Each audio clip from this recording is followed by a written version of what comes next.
কাকা আমারে কি ডাকিলেন? বেয়াদব নেমো খারাম, তুই আমার সাথে বিশ্বাসঘাতকতা করলি? তুই আমার বিশ্বাসের সুযোগ নিয়ে এত বড় কাজটা করতে পারলি? আমি কি এমন ক্ষতি করেছি যার জন্য আমার গায়ে হাত তুললেন? চুপ কর বেয়াদব, তুই আবার মুখে মুখে তর্ক করতেছিস। তুই কি করেছিস তুই জানিস না?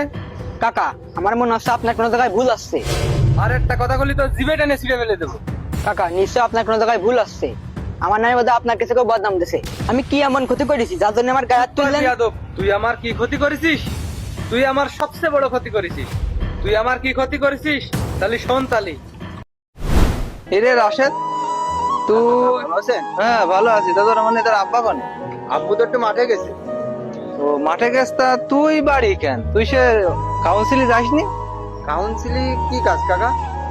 কেন? তোর রাহুল তোরে একটা কার্ড দিইনি? যে রেশনের যে কার্ড করে দিলাম তা তোরে দিইনি? কাউন্সিলে রেশনের কার্ড না তো কাকা, আমার তো কোনো কার্ড মার্ট দিইনি। আপনি কি করছেন? কিসের কার্ড? রেশনের কার্ড আমার তো দিইনি ও। অবশ্য আমার ওর সাথে একবার দেখা এলো কাকা। আপনি কি করছেন আমি এতক্ষণ পরে বুঝলাম। ওর সাথে আমার রাস্তায় দেখা হলো। ও এসে আমারে করছে কি যে রাশেদ ভাই আপনার তো একটা কার্ড আছে, তাই এরকম 8,000 টাকা লাগবে। তা আমি সার দিয়ে দিবার না মাঠে 2,000 টাকার জন্য। 8,000 টাকাতে আমি কোনতে কার্ড নেবো? চালের কার্ড আমার যেভাবে চলতেছে ওইভাবে চালাচ্ছি। আমার তো 8,000 টাকাতে কার্ড নেওয়ার মতন টাকা নেই কাকা। এ তুই কি কলি? রাহুল তোরে কার্ডের জন্য টাকা চাইছে 8,000? তুই এ কলি কি? আর কি কব কাকা, আমরা তো গরিব মানুষ, কার্ড পাওয়ার যোগ্য তো আমরা না। কার্ড পাবে ওই আবুল লস্কর, ওই মুতালেব লস্কর। কার্ড পাবে ওরা, কার্ড পাওয়ার যোগ্য আমরা না। আমরা তো গরিব মানুষ, আমরা দিন আনে দিন খাচ্ছি, খুব ভালো আছি কাকা। আসলে কি কব, দুঃখের কথা।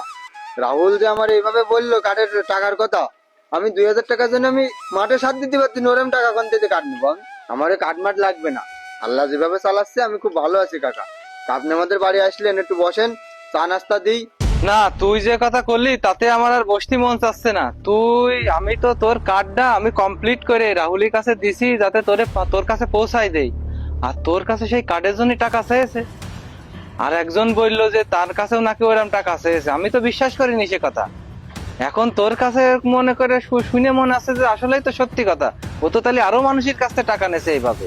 আসলে আপনারা যে চেয়ারম্যান মেম্বার, আপনারা তো খারাপ না। আপনাদের আশেপাশে যারা চেলাবেলা থাকে এদের জন্য আপনাদের মান সম্মান খারাপ হয়। তাই এদের থেকে একটু সাবধানে থাকেন, ভালো থাকেন। তাহলে তুই তো সবকিছু শুনলি, এবার তুই ক তোর কি করা উচিত?